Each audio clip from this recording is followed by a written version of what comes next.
Akiko, welcome. Thank you. When I saw you entering, I thought of the song Beyonce Flawless.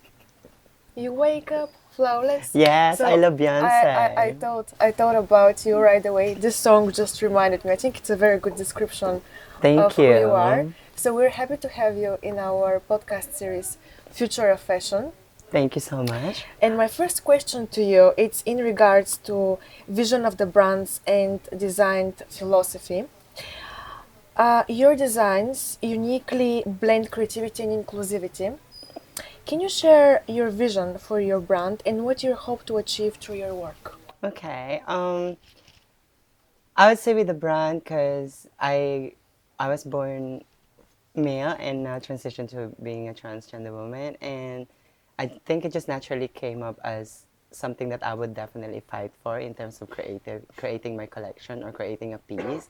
So for me, the vision for the brand is to create a collection where it will empower not only the cis people but also including everyone else that would be feeling powerful with the clothes that I make. So I think it's really about creating this community of not just for being trans or the LGBT community, but also having the relevance topic to be discussed in my clothes with the other people, may they be straight or whatever. That's wonderful. Okay. You touched about inclusivity and inclusion. Definitely, you can think from the past, and something must have fueled you inside that things need to change. Yes. Can you share a story that has completely was a turnover and you're like, you know what? I'm just gonna be myself and I'm just gonna show myself to the world and who I am and what I'm capable of. Okay. Well, in my country, the Philippines, it's a country where they do not allow trans women to be legally recognized. So when I moved into this country, I grew up in a family where I had a stepfather from England, and he's a very old-fashioned Christian. So being trans or being gay wasn't free to have or wasn't free to become because obviously I'm living under his roof, and it's something that I would have to really consider in terms of living in this country.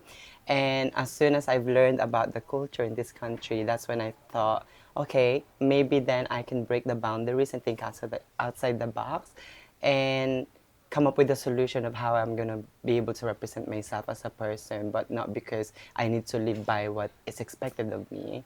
So I think through clothes and through how I dress or through my makeup, through the things that I do, I feel like that's a good representation of me as a person in a way, and I try to enlighten the people around me, my friends, and also like my colleagues to understand that this is what I become and it's something that you have to accept. Otherwise, you're not going to be able to enjoy me as a person unless you accept this.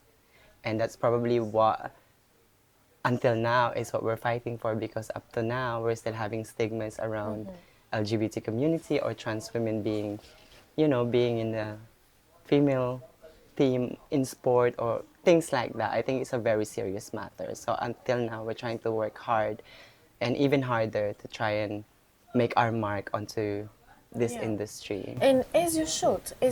And I think just focusing on the factor suppression, it's what people turn heads and actually look at what we can do to make the society Yeah. be a bit more open, inclusive, and to create opportunities for everyone. Yes, So definitely. thank you so much for your answer.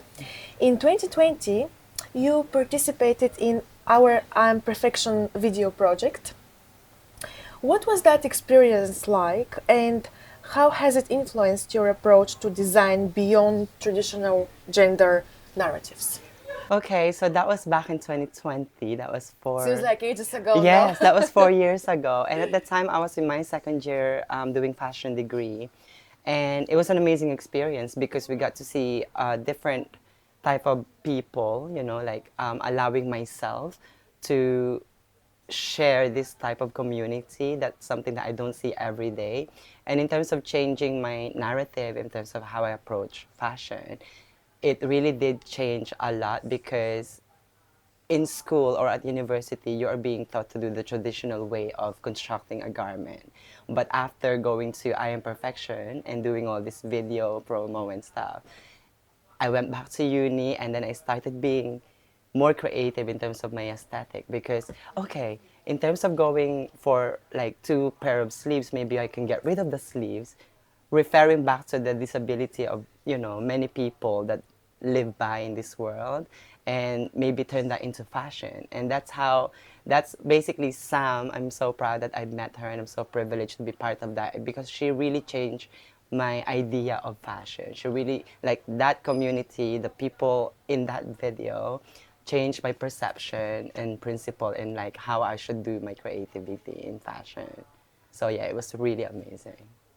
I'm receiving goosebumps from the answer, actually. I'm not gonna show, but I'm just so excited from what you're saying, and I'm so happy to hear that actually the Unperfectual video project has given you more room to be a bit imaginary and creative, which is exactly what we're looking for in the Yeah, fashion definitely. I industry. mean, when I walked into the event at the very beginning of it, obviously I was nervous. Like I'm scared. People are gonna see this, and people are gonna watch this. But then, like a lot of people will find out that I'm trans. But being in that video made me more confident about, or made me more brave or courageous to be myself. So it did help me as a person quite a lot. That's wonderful. Thank you so much. Um, your work addressed a variety of themes. We've covered a couple at this point. How do you see your role evolving in the industry as you continue to push boundaries and be unstoppable? This is, I think, in your DNA, in our DNA. And how will you broaden the conversation around inclusivity even more in the future? Well, honestly, I mean, some recognized me as a beauty pageant title holder, and the very first day that she knew about me is when I won this beauty pageant that she sponsored into, and she chose me as an ambassador for the brand London Organic Beauty. And when she chose me as an ambassador, I thought that was a very good opportunity for me to actually break into the fashion industry. And through that, I've done a couple of fashion shows. I've walked the runway, I've assisted backstage, I've modeled for brands and all that stuff. And what I've learned from all of it is I had a different point of views. Rather than just modeling, I got like a peek through the backstage, the hearing a lot of stories from different type of people, and I feel that helped me become someone who would definitely push the boundaries quite a lot of times now.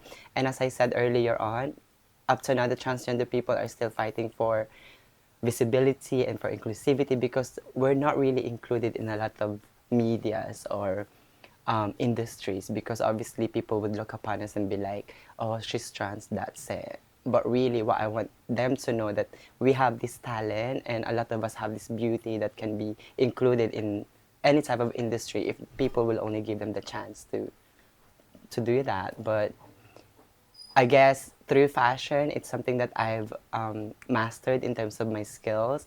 I will continue to develop all that to try and um, represent not just the trans community but the entire LGBT community and be more inclusive, and I would want to try and send a message that would make someone feel that, oh, I can be included in something real, and that's something that I would definitely be fighting for the rest of my time at the career or in the industry. So yeah.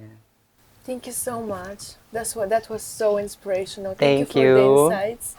What will be, because you touched on the message, as a summary of our conversation today, what will be the one message you can give to the world?